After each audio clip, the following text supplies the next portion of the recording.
cadets learn in this school is humility. In the past 2 centuries, over 1,000 vessels have been lost here at Cape Disappointment.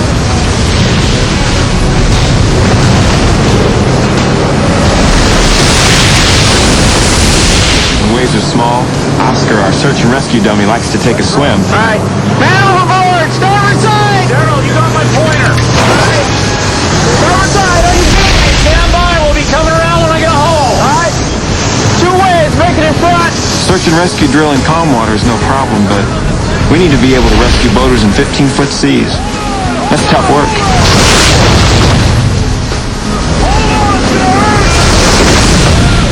A single 15-foot wave can drop 200 tons of water on a boat.